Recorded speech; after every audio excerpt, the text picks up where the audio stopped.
नमस्ते बच्चों, नमो नमः। आज हम कक्षा 8 की संस्कृत की पाठ्य पुस्तक के चतुर्था पाठ चौथे पाठ सदैव पुरतो निधेहि चरणम अर्थात हमेशा ही अपने कदम आगे रखो या आगे रखते चलो के अभ्यास के प्रश्नों का हल करेंगे। पिछले वीडियो में हमने इस गीत को पढ़ा था, तो चलिए आज हम इसके अभ्यास के प्रश्नों का हल करते हैं। पहला प्रश्न देखेंगे।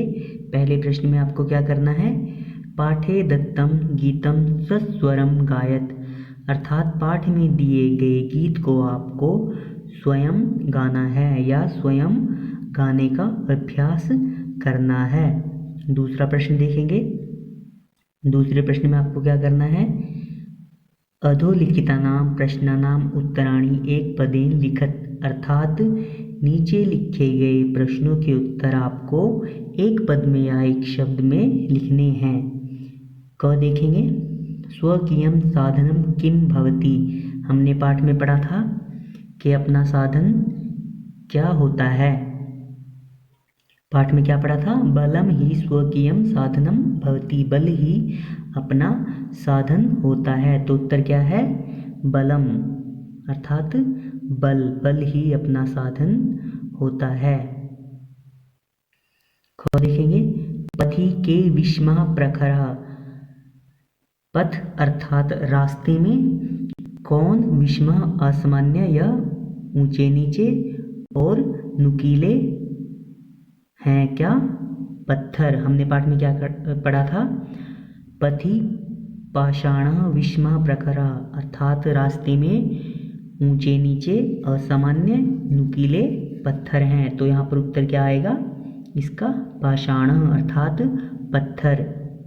ग देखेंगे, सततम किम करणीयम अर्थात लगातार, सततम मतलब लगातार, किम क्या करणीयम करना चाहिए, लगातार क्या करना चाहिए। हमने पढ़ा था सततम ध्येय स्मरणम अर्थात लगातार हमें अपने लक्ष्य का स्मरण करना चाहिए। तो उत्तर क्या है, ध्येय स्मरणम। घ देखेंगे, एतस्य गीतस्य रचयिता क, इस गीत के रचयिता कौन है अर्थात यह गीत किसने लिखा है। हमने पाठ में शुरू में ही पढ़ा था किसने लिखा है, श्रीधर भास्कर वर्णेकर। तो उत्तर क्या है, श्रीधर भास्कर वर्णेकर। श्रीधर भास्कर वर्णेकर जी ने यह गीत लिखा था। कौन सा, सदैव पुरतो निधेहि चरणम। ग देखेंगे, स कीदृशः कवि मन्यते, वह कैसे कवि माने जाते हैं, कैसे माने जाते हैं, राष्ट्रवादी। तो उत्तर क्या है, राष्ट्रवादी। तीसरा प्रश्न देखेंगे, मंजूषातः क्रियापदानि चित्वा रिक्त स्थानानि पूरयत अर्थात मंजूषा से इस बॉक्स से आपको क्रियापद चुनकर रिक्त स्थानों की पूर्ति करनी है। जैसे क्रियापद दिए गए हैं, निधेहि, विधेहि, जेहि, देहि, भज, चल, कुरु, और उदाहरण दिया गया है कैसे आपको रिक्त स्थान की पूर्ति करनी है। जैसे यथा त्वं पुरतः चरणम निधेहि, तुम आगे चरण रखो या अपने पाँव को रखो। तो इसी प्रकार इसके उत्तर देख लेंगे। क देखेंगे, त्वम विद्यालयम चल, तुम विद्यालय को चलो या विद्यालय चलो। तो यहाँ पर क्या आएगा, चल। ख देखेंगे, राष्ट्रे अनुरक्तिम विधेहि, ख में क्या आएगा, विधेहि अर्थात राष्ट्र के प्रति अनुरक्तिम स्नेह या लगाव या प्रेम करो। विधेहि का अर्थ होता है करो। ग देखेंगे, ग में क्या आएगा, देहि अर्थात दो। मह्यम जलम देहि, मुझे जल अर्थात पानी दो या दीजिए। मूढ़ः जिहि धनागम तृष्णाम अर्थात मूर्ख जिहेहि त्याग दो धनागम तृष्णाम अर्थात धन का लालच, मूर्ख धन का लालच छोड़ दो या त्याग दो। ग देखेंगे, भज गोविंदम, यहाँ पर क्या आएगा, भज गोविंदम अर्थात भगवान को भजो या भजन करो। च में क्या आएगा? कुरु अर्थात करो। सततम ध्येय स्मरणम कुरु लगातार लक्ष्य का स्मरण करो। चौथा प्रश्न देखेंगे। चौथे प्रश्न का अभाग उचित कथनानाम समक्षम आम अनुचित कथनानाम समक्षम न इति लिखित अर्थात उचित कथनों के सामने हाँ अर्थात आम, अनुचित कथनों और गलत कथनों के सामने न अर्थात नहीं यह लिखो। तो उदाहरण दिया गया है, उदाहरण देखेंगे। यथा पुरतः चरणम निधेहि आगे पांव रखो, यह कथन बिल्कुल सत्य है गीत के अनुसार। तो यहाँ पर क्या लिखेंगे हम इसके सामने? आम हाँ। इसी प्रकार क देखेंगे। निज निकेतनम गिरिशिखरे अस्ति, निज निकेतनम अर्थात अपना आवास, गिरि शिखरे अर्थात पर्वत के शिखर पर है। तो यह कथन बिल्कुल सत्य है। तो यहाँ क्या लिखेंगे? आम अर्थात हाँ। ख देखेंगे।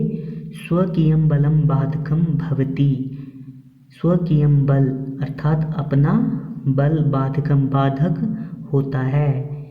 यह कथन बिल्कुल ही अनुचित है क्योंकि पाठ में हमने क्या पढ़ा था? स्वकीयम बलम साधनम भवति अर्थात अपना बल ही साधन होता है। लेकिन यहाँ पर क्या लिखा गया है? स्वकीयम बलम बाधकम भवति। तो यह कथन बिल्कुल अनुचित है, गलत है। तो इसके सामने क्या लिखेंगे? न अर्थात नहीं। ग देखेंगे। पथि हिंसा पशवः न सन्ति, रास्ते में हिंसक पशु नहीं हैं। लेकिन गीत में हमने क्या पढ़ा था? पथे हिंसः पशवः सन्ति, के रास्ते में हिंसक पशु हैं। तो यह कथन बिल्कुल गलत है। तो यहाँ क्या लिखेंगे? न। गमनम सुकरम अस्ति, जाना सरल है, यह कथन बिल्कुल गलत है क्योंकि गीत में हमने क्या पढ़ा था? गमनम दुष्करम अस्ति। तो यह कथन बिल्कुल गलत है क्योंकि यहाँ पर क्या लिखा है? गमनम सुकरम अस्ति। तो यह कथन बिल्कुल गलत है। यहाँ क्या लिखेंगे? न अर्थात नहीं। ग देखेंगे। सदैव अग्रे एव चलनीयम, हमेशा ही आगे ही चलो या चलना चाहिए। तो यह कथन बिल्कुल सत्य है, इसलिए यहाँ पर हम क्या लिखेंगे? आम अर्थात हाँ। इसका आ भाग देखेंगे। वाक्य रचना अर्थभेदम स्पष्टीकृत अर्थात वाक्य रचना करके इसके अर्थात इन शब्दों के अर्थभेद को स्पष्ट करो। जैसे परितः का अर्थ होता है आगे, माफ कीजिए, परितः का अर्थ होता है चारों ओर, पुरतः का अर्थ होता है आगे, नगः का अर्थ होता है पर्वत और नागः का अर्थ होता है सांप, आरोहणम का अर्थ होता है चढ़ना और अवरोहणम का अर्थ होता है उतरना, विषमः का अर्थ होता है असामान्य और असामान्य या असमान, समः का अर्थ होता है सामान्य या समान। तो उत्तर देखेंगे। परितः चारों ओर, ग्रामम परितः वृक्षाः सन्ति, गांव के चारों ओर वृक्ष हैं। परितः अर्थात चारों ओर। पुरतः होता है आगे। मम गृहस्य पुरतः वाटिका अस्ति, मम मेरे गृहस्य घर के पुरतः आगे वाटिका अस्ति, वाटिका अर्थात बगीचा है, मेरे घर के आगे बगीचा है। तो यहाँ परितः का अर्थ हुआ चारों ओर, पुरतः का आगे। इसी प्रकार नगः का अर्थ होता है पर्वत और नागः का अर्थ होता है सांप। हिमालय नगः प्रसिद्धः अस्ति, हिमालय पर्वत प्रसिद्ध है। नागः अर्थात सांप। बिले एकः नागः वसति समः, बिल में एक नाग अर्थात सांप रहता है या निवास करता है। तो यहाँ पर नगः का अर्थ हुआ पर्वत और नागः का सांप। आरोहणम का अर्थ होता है चढ़ना। पर्वतारोहणम न ही सुकरम, अर्थात पर्वत पर चढ़ना सरल नहीं है। यहाँ पर पर्वत जमा आरोहणम, यह दो शब्दों की संधि करके लिखा गया है। तो यहाँ पर क्या दिया गया है? पर्वतारोहणम न ही सुकरम, पर्वत पर अर्थात पर्वतारोहणम पर्वत पर चढ़ना, सुकरम अर्थात सरल नहीं है। अवरोहणम का अर्थ होता है उतरना। पर्वतात् अवरोहणम सुकरम भवति, पर्वत से उतरना सरल है। तो यहाँ पर क्या है? इसका अर्थ उतरना और इसका अर्थ चढ़ना। विषमः, विषमः का अर्थ होता है असामान्य या असमान। मार्गे विषमः पाषाणः सन्ति, रास्ते में असामान्य या असमान अर्थात ऊंचे नीचे पत्थर हैं। तो यहाँ पर क्या आएगा? यहाँ पर इसका क्या अर्थ है? असामान्य या असमान।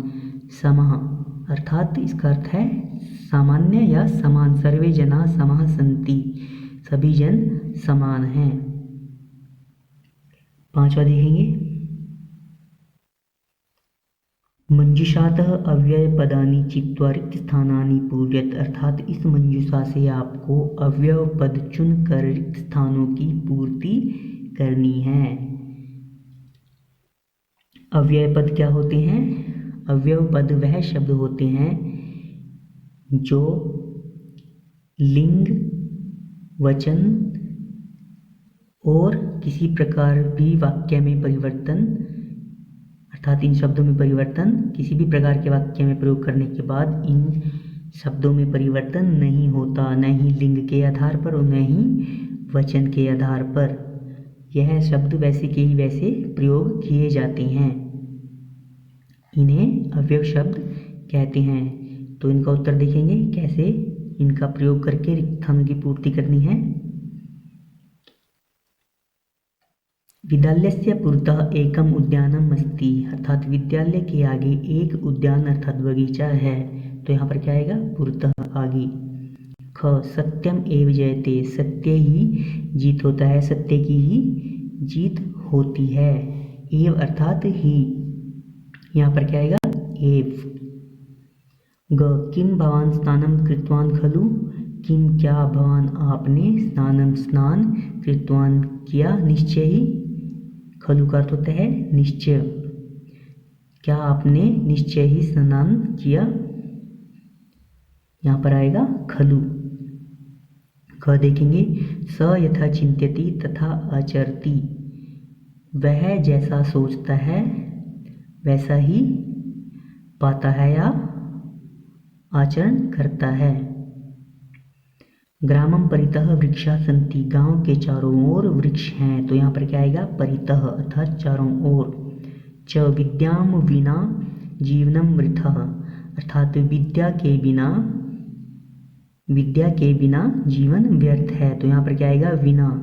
विना का अर्थ होता है बिना। छ सदा भगवंतम भज, सदा अर्थात हमेशा, भगवंतम भगवान को भजो या भगवान का भजन करो। छ देखेंगे, प्रश्न संख्या 6, विलोम पदानि योज्यत, अर्थात विपरीतार्थक इन विलोम शब्दों को आपने मिलान करके लिखना है। तो उत्तर देखेंगे,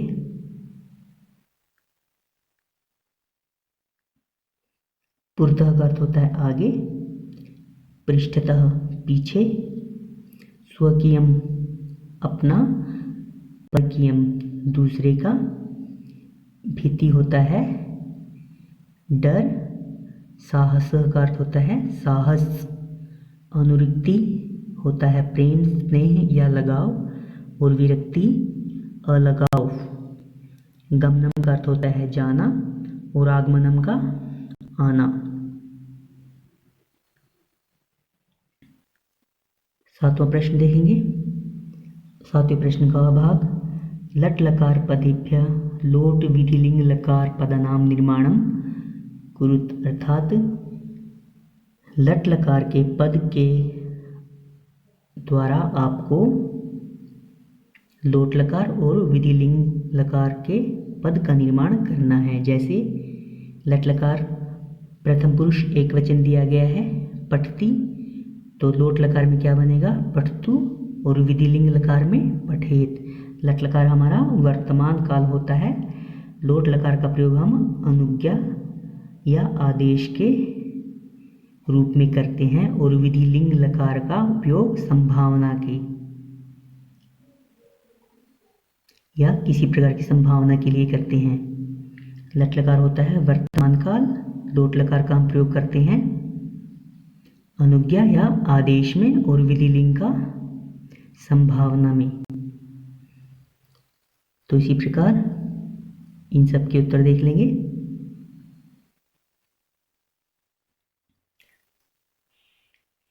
जैसे पठती का लोट लकार प्रथम पुरुष एक वचन क्या बनेगा पठतु, और विधिलिंग लकार का पठेत। इसी प्रकार खेलसी, यह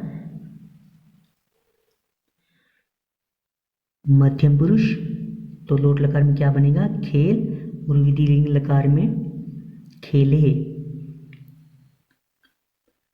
खादंती, यह प्रथम पुरुष बहुवचन, तो लोट लकार में क्या बनेगा खादंतु, और विधिलिंग लकार में खादेयु। इसी प्रकार पिबामी, यह हो गया हमारा उत्तम पुरुष एक वचन, तो यहाँ क्या बनेगा पिबानी पिबेयम। इसी प्रकार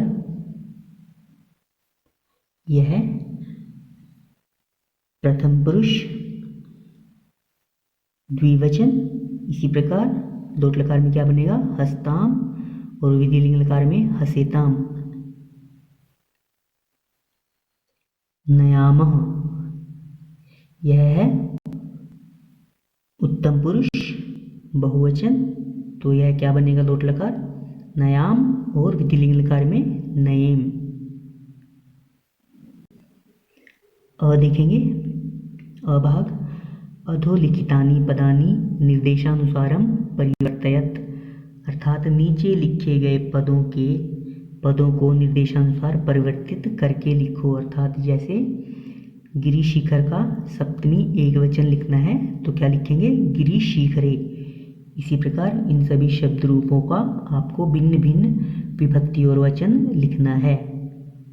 तो उत्तर देखेंगे, इन शब्दों का आपने शब्द रूपों का भिन्न भिन्न विभक्ति और भिन्न भिन्न वचन लिखना है। जैसे पथिन का क्या आएगा सप्तमी एक वचन पथि,